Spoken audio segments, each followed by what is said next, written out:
అండి. మాది క్రోసూరు. అయితే ఇసుపాలెం వచ్చి కూరగాయల షాప్ పెట్టుకుని ఒక 5 సంవత్సరాలు బట్టి ఇక్కడ ఉంటున్నాం మిస్సెస్న. అయితే 110 సీను వాళ్ళ ఏఎస్ఐ కొడుకు, 110 సీను ఏఎస్ఐ కొడుకు కుమారుడు అనుజ్ఞనాయుడు, వెంకట అనుజ్ఞనాయుడు. మా పిల్లగాడు మా చిన్న రిలేటివ్స్ అయితే మా బాబుని 1 సంవత్సరం క్రితం అక్కడ ఉంచాము, ఒక 3 నెలలు. వాడు చదువుకి వెళ్ళనని ఆగి మా ఇంటికి వచ్చాడు.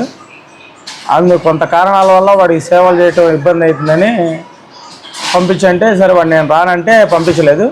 ఏదో పిల్లలు ఏదో నీ వల్లే నా చదువు ఆగైపోయిందని వేరే వాళ్ళతో అన్నట్లుగాను ఇతను విన్నట్లుగా చేసి నాకు ఫోన్ చేసి ఒక వారం క్రితం బెదిరించాడు. ఏ వారం వస్తా, నువ్వు ఎట్లా ఉంటావు అది ఇది అని చెప్పేసి.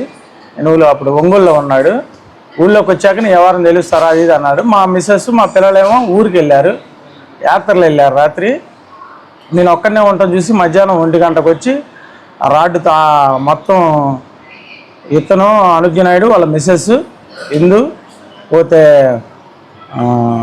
కళ్యాణం మణియ, కళ్యాణం బ్రహ్మం, వాళ్ళ బాబాయ్ కొడుకు ఎవరో 2 ముస్లిమ్స్ మొత్తం 7 వచ్చి ఇష్టాచార కుక్కను కొట్టినట్టు కొట్టారు. రాడ్డు తీసుకుని తల మీద వేసి పెట్టి బెజ్జాల మీద కొట్టడం, ఎదురు రొమ్మలు ఛాతీ మీద ఎగిరి తన్నటం ఇవన్నీ ఇచ్చేసి డబ్బులు బిల్లు కోసమే, కూరగాయల బిల్లు కోసమే నుంచి డబ్బులు లాక్కొని వెళ్ళిపోయారు కొట్టి. ఇంక పడిపోయానని, నువ్వుకైనా ఊళ్ళో ఉంటే చచ్చిపోతావరా, నీ పిల్లలు కూడా ఉన్నాయేనో నువ్వు అనుకుంటున్నావేమో అని చెప్పేసి ఏఎస్ఐ కొడుకు బెదిరింపులు మరి ఇదైనా నువ్వు ఎట్లా బతుకుతావో చూస్తావు, ఖాళీ చేసి వెళ్ళిపోతావా ఇక్కడ ఉంటావా అని చెప్పేసి. ఇంత హాస్పిటల్కి వస్తే హాస్పిటల్లో జాయిన్ అవ్వడానికి మేడంతో మాట్లాడుతుంటే హాస్పిటల్కి వచ్చి ఏం పిక్కుంటావు పిక్కోరా అని చెప్పేసి ఆడ డాక్టర్ గారి ముందే మాట్లాడటం జరిగింది. మేడం గారు అరిసేసరికి పని పరాకు వేసుకుని బయటకు వెళ్ళవా అంటే ఇంకా వెళ్ళాడు.